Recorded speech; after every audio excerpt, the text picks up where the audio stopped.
में तो सब जगह अकाल की परिस्थिति हो गई है। लगता नहीं कि अब इस गांव में ज्यादा दिन रुकना उचित होगा। काम के लिए तो जाना ही पड़ेगा। भूषण काम की तलाश में दूसरे गांव की ओर निकल पड़ता है। चलते चलते गांव विजयपुर आ जाता है। वहाँ उसका रहने का कोई ठिकाना नहीं था। उसके पास कोई काम भी नहीं था। चलते चलते अमीर किसान सेठ के पास आ पहुँचता है। सेठ जी, मैं भूषण दूसरे गांव से आया। हमारे गांव में अकाल की परिस्थिति हो गई है। लोगों के खेत सूखे पड़े गांव में पानी के लिए लोग तरस रहे हैं। अगर मुझे कुछ काम मिल जाएगा बहुत कृपा होगी बड़े भाई। अरे लगता है तुम्हारी हालत हो गई है। ठीक है। वैसे मेरे काम तो है। लगता नहीं कर पाओगे। सेठ जी चिंता ना करें। आप कोई भी काम दे सकते हैं। मैं वो काम पूरी मेहनत और ईमानदारी से करूंगा। ठीक है भूषण, कान खोल कर सुन। मेरे पास 50 गायें और 50 भैंसे हैं। तुम्हें हर रोज इन जानवरों का गोबर निकालना होगा। रोज सुबह शाम उन्हें पानी देना होगा। महीने के आखिर में तुम्हें इस काम के लिए 200 रुपए मिलेंगे। और हाँ 2 वक्त का खाना भी हमारी तरफ से दिया जाएगा। बोलो क्या तुम ये काम कर पाओगे?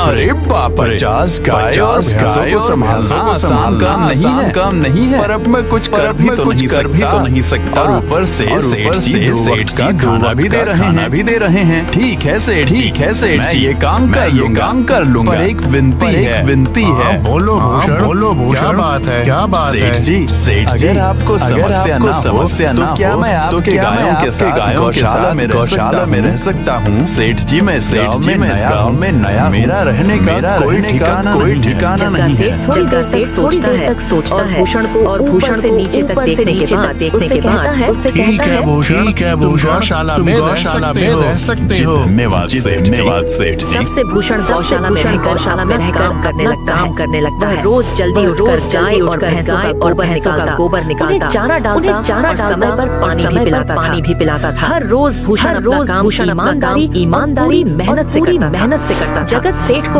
भूषण का काम पसंद आने लगा क्योंकि वह अपना काम सफाई से करता था। एक दिन जगत सेठ भूषण को बुलाकर उससे बोलता है, भूषण मुझे तुम्हारा पसंद आया है। तुम गाय और भैंसों का ख्याल रख रहे हो। इसलिए दूध की गुणवत्ता भी बढ़ गई है। गायें पहले से ज्यादा दूध भी दे रही हैं। इसलिए मैं आपसे तुम्हारी तनख्वाह बढ़ाकर 400 रुपए कर रहा हूँ। आपका बहुत धन्यवाद सेठ जी। कुछ दिन ऐसे ही बीतने लगते हैं। भूषण जगत सेठ के पास मेहनत और ईमानदारी से काम करता है। धीरे धीरे भूषण के पास खासा रुपया जमा हो जाता है, जिससे वह अपने लिए रहने लायक कुटिया बनवा लेता है। उस गौशाला में सोकर से गोबर की गंध अभी नहीं जा रही। अब आखिरकार मुझे अपने चैन से सोने को तो मिलेगा। तब से भूषण जगत सेठ के पास गौशाला में काम करने आता और 2 वक्त का खाना खाकर घर सोने के लिए चला जाता था। कई साल ऐसे ही बीत जाते हैं। भूषण की मेहनत के कारण अच्छा खासा रुपया जमा हो जाता है। एक दिन भूषण जगत सेठ से बोलता है, सेठ जी आजकल गांव में चोरी की समस्या बहुत बढ़ गई है। मेरे पास कुछ रुपए भी जमा है अपने घर में रखे हुए हैं। पर मुझे उन पैसों की चोरी की चिंता हो रही है। आपको तो पता है कि मैं दिन भर आपके पास ही काम करता हूँ और सिर्फ रात में ही घर सोने जाता हूँ। इसलिए मुझे रोज चोरी की चिंता सताती है।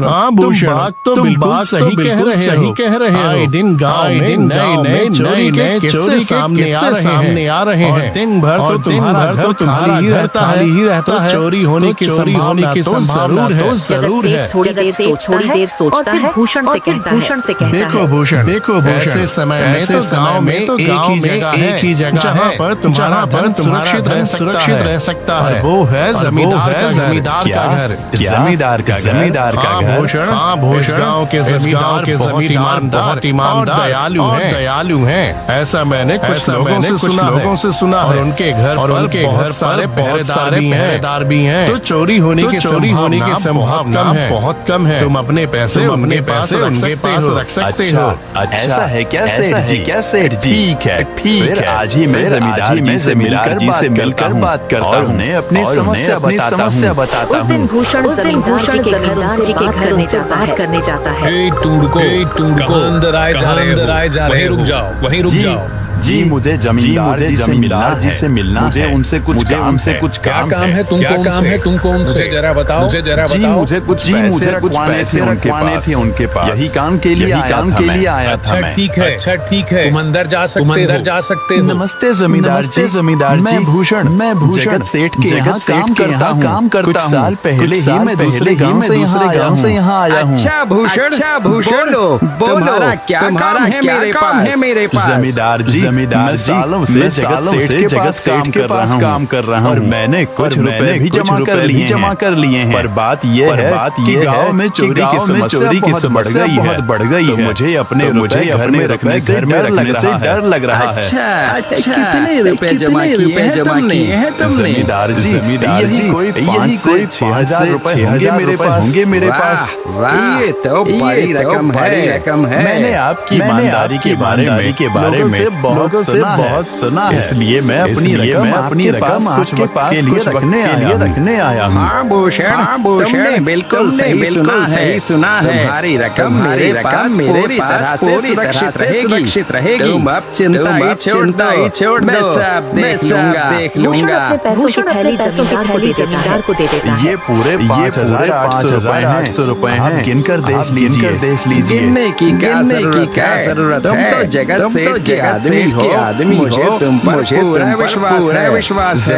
जमींदार जी बहुत धन्यवाद। मुझे चोरों का कोई डर नहीं है, क्योंकि मेरे पैसे सुरक्षित हाथों में हैं। अरे भूषण कोई बात नहीं।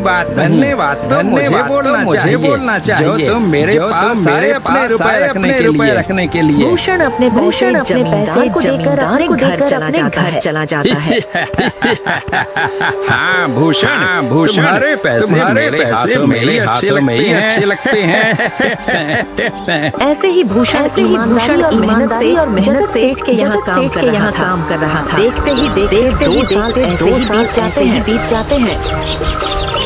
एक दिन भूषण सोचता है बहुत साल हो गए जगत सेठ के यहाँ काम करते हुए। वैसे सेठ जी तो बहुत अच्छे इंसान हैं। सोच रहा हूँ कि जमीन लेकर मेहनत करूँ मैं बड़ा आदमी बन सकता हूँ। अब जो मेरे पास कुछ पैसे हैं, जो जमींदार के पास संभालने के लिए दिए वो जमा करके जमीन खरीद लूंगा। आज इस जमींदार से मिलने जाता हूँ, अपने रुपए मांगता ये सोचकर भूषण जमींदार जी के घर चला जाता है। जमींदार जी मैं अपने रुपए वापस लेने आया हूँ। आपके पास मैंने 5,800 रुपए दिए थे संभालने के लिए। अरे भाई साहब मैंने पहचाना नहीं आपको। वैसे कौन हो? अरे जमींदार जी मैं भूषण हूँ। पिछले साल मैंने आपको संभालने के लिए दिए थे। याद आया कुछ? अरे भाई साहब मेरे पास कितने सारे लोग आते हैं पैसे रखने के लिए और सभी के साथ अच्छा व्यवहार होता है। वैसे आपके पास कोई कागजात हैं क्या? क्योंकि मैं हर व्यक्ति से कागज पर ही व्यवहार करता हूँ। किसने कितने पैसे दिए, कितने पैसे रखे हैं, सबका व्यवहार है मेरे पास। जमींदार जी आप क्या बात कर रहे हैं? आपकी ईमानदारी देखकर मैंने आपको पैसे दिए थे संभालने के लिए। आप अब ऐसी बातें कर रहे कैसी बातें कर रहे हैं? कृपया करके मेरे पैसे मुझे वापस कीजिए। भूषण मैं ईमानदारी से ही काम करता हूँ, इसलिए तो डॉक्यूमेंट्स मांग रहा हूँ। क्या तुम्हें पता नहीं जब तुम किसी से पैसों का व्यवहार करते हो तो तुम्हें स्टाम्प पेपर देना पड़ता है। तुम किसी से भी पूछ सकते हो। जमींदार जी के पैर पड़ता हूँ। कृपया करके मेरे रुपए मुझे दे दीजिए। बड़ी मेहनत से मैंने वो पैसे जमा किए थे। पर ऐसा अन्याय ना करें। क्या ये झूठ धोना लगाया है? लगता है तुम ठोंगी हो। मेरी ईमानदारी और भोलेपन का फायदा उठाकर ये रुपए लेने आए हो। तुझे अभी सबक सिखाता हूँ। इसे तब तक मारो जब तक ये बेहोश ना हो जाए। इसको कौड़ी के आदमी ने ईमानदारी उठाया है। छोड़ना मत।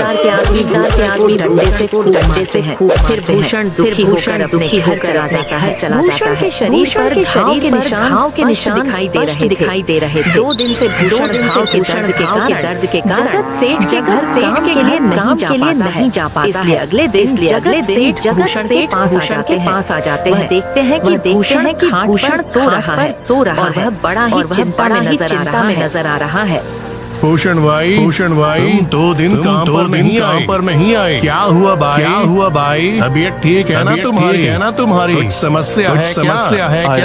अरे सेठ जी खुद यहाँ आए हो। आप खबर भिजवाते तो मैं खुद चला आता। भूषण कोई बात नहीं। तुम्हें देखकर तुम बीमार हो। क्या हुआ है तुम्हें? जगत सेठ क्या बताऊं? जिस जमींदार के पास पिछले साल मैंने अपने संभालने को दिए थे, वो आज मुझे पैसे वापस नहीं करना चाहता। वो बहुत लालची इंसान वो लोगों को ठग रहा है। और जब मैंने गिड़ाना शुरू किया तो उसने डंडे से मार कर मेरी पिटाई करवा दी और मुझे वहाँ से मार कर निकाल दिया। अरे बाप रे, ये तो बड़ा ही गंभीर विषय है। मैंने तो जमींदार के बारे में अच्छा ही सुना था और मुझे भी नहीं पता वो इंसान इतना गिरा हुआ है। तभी मैं सोचूं साल उसकी इतनी ज्यादा कैसे बढ़ रही है। मुझे माफ कर दो भूषण। मैंने ही तुम्हें जमींदार के पास जाने को बोला। गलती तो मेरी भी नहीं। जगत सेठ तो मेरा अच्छा ही सोच रहे थे। ये तो उस जमींदार का लालच है। अब लगता नहीं मेरे पैसे उस जमींदार से वापस मिलेंगे। भूषण मेरे पास तरकीब जिससे मैं तुम्हारे वापस दिला सकता हूँ। जगत सेठ भूषण के कान में सारी तरकीब बताता है। ठीक है सेठ जी, ऊपर वाले तरकीब होने दीजिए। अगले दिन जगत सेठ बहुत सारे पैसों को केस में भरकर जमींदार के घर जाता है। अरे जगत सेठ आज आप खुद यहाँ बोलो भाई।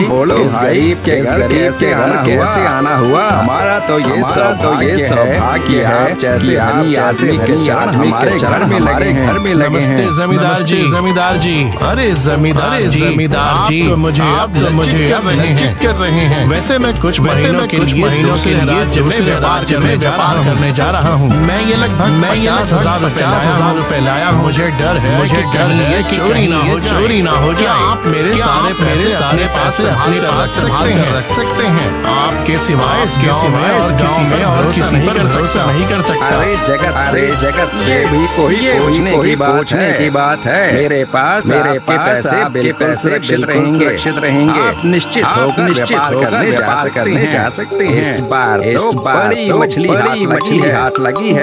बार ऐसा मौका नहीं मिलता। भारी लगने वाला है। तभी वहाँ पर भूषण आ जाता है। अरे भूषण तुम अच्छा हुआ तुम आ गए। मैं तुम्हारे पास आने वाला मुझे माफ करना। उस दिन तुम्हें पहचान नहीं पाया। इतने सारे लोग मेरे पास आते हैं। परेशानी होती है। मैं अपनी बातों का बड़ा पक्का हूँ। रुको मैं तुम्हारे सारे पैसे अभी देता हूँ। भूषण के सारे पैसे से उसे लौटा देता है। माफ करना भूषण, मेरे आदमियों ने तुम्हारे साथ बदतमीजी की। मैं आज ही उनको काम से निकालता भूषण बिना कुछ बोले वहाँ से चला जाता अरे है। क्या बात है जमींदार जी, आप तो अपने बातों के पक्के हैं। तो ठीक है, मैं अपने सारे पैसे आपके पास रख सकता हूँ। जगत सेठ बोल ही रहा था तभी वहाँ जगत सेठ का नौकर आ जाता है। मालिक आपको बाहर के राज्य में जाने की कोई जरूरत नहीं है। अभी व्यापारियों का संदेश आया है। उसने कहा खुद हमारे गांव आ रहे हैं। अरे ये तो बहुत बढ़िया बात हुई। मुझे इतनी दूर नहीं जाना पड़ेगा। सुन रहे हो जमींदार जी, व्यापारी यहाँ आ रहे हैं। अब मुझे नहीं लगता ये पैसे रखने का कोई मतलब होगा। चलो बहुत धन्यवाद।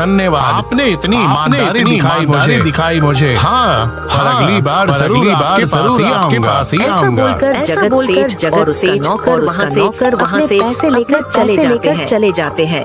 धत तेरी ये क्या हो गया? ये 50,000 तो चले गए। जो भूषण के 5,800 रुपए हड़प लिए थे भी चले गए। आपका बहुत धन्यवाद सेठ जी। अगर आज आप ना हो मेरी सारी पूंजी वो जमींदार हड़प लेता। भूषण कोई बात नहीं। जो व्यक्ति ईमानदारी से कमाता है, ऊपर वाले उसका बुरा नहीं होने देते। और जो हराम की कमाई का खाता है, उसका कभी अच्छा नहीं होने देते।